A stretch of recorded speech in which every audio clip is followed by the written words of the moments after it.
किनभने पञ्चायत राज त झन् एकदम सिस्टमेटिक ढङ्गमा हुन्छ नि त। यो मूर्खै पाराले राजनीति गरेर हुँदैन, त्यो के भन्छ म लिडरसिप गर्छु मात्रै भनेर त्यो सोचले मात्रै हुँदैन नि त। यसमा त धेरै नियम कानुन रुल्स रेगुलेसन छ नि त। र यो खण्डमा चाहिँ पढेको शिक्षित युवाहरू आउनु कतिको जरुरी छ जस्तो लाग्छ म्यामलाई? तपाईको त क्वेसनमा आन्सर सुने म त। धन्यवाद क्वेसनको लागि। र मलाई चाहिँ शिक्षित युवाहरू चाहिँ किन यो पञ्चायतमा आउनु जरुरी लाग्यो भन्दाखेरि अघि हाम्रो ममता दिदीले भन्नुभएको जस्तो यो पञ्चायत चाहिँ एकदमै हाम्रो जनसाधारणहरूको नजिकको एउटा व्यवस्था भएकोले गर्दाखेरि हामीले लिडरसिप गर्दाखेरि उहाँको नजिक उहाँहरूको घरभित्र बसेर उहाँहरूसँग बसेर हामीले लिडरसिप गर्छौँ नि त। सो त्यसले गर्दाखेरि चाहिँ हामी नै शिक्षित छैनौँ भने उहाँहरूलाई कसरी मार्गदर्शन देखाउने हामीले? त्यसले गर्दाखेरि चाहिँ हामी शिक्षित हुनु अति नै मलाई जरुरी लाग्छ युवाहरू। अनि युवाहरू यसरी पञ्चायतमा आउनु लिडरसिपमा आउनु अति नै जरुरी लाग्छ।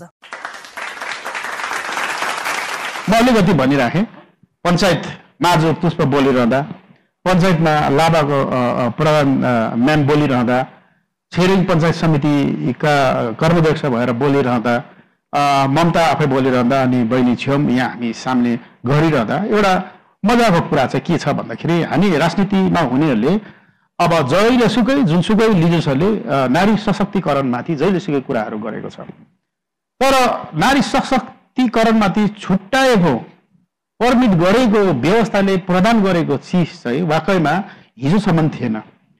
हामी राजनीतिमा आउँदा हामीले पनि भन्यौँ नारी सशक्तिकरण पञ्चायत साथसाथमा नारी वुमन इम्पावरमेन्टमाथि काम हुनुपर्छ भने हामीले बार बार भन्यौँ। नारीहरूलाई एड्रेस गर्दा यो अगाडि बसेर काजु गेस्टहरूलाई खदा लगाइदिने अनि आफू चाहिँ थर्ड बेन्चदेखि पछाडि मात्रै बस्ने होइन, नारीहरू अगाडि आउनुपर्छ अनि फ्रन्टमा बस्नुपर्छ। हाम्रो एड्रेसहरू हाम्रो स्पिचेसहरू यस्तो थियो।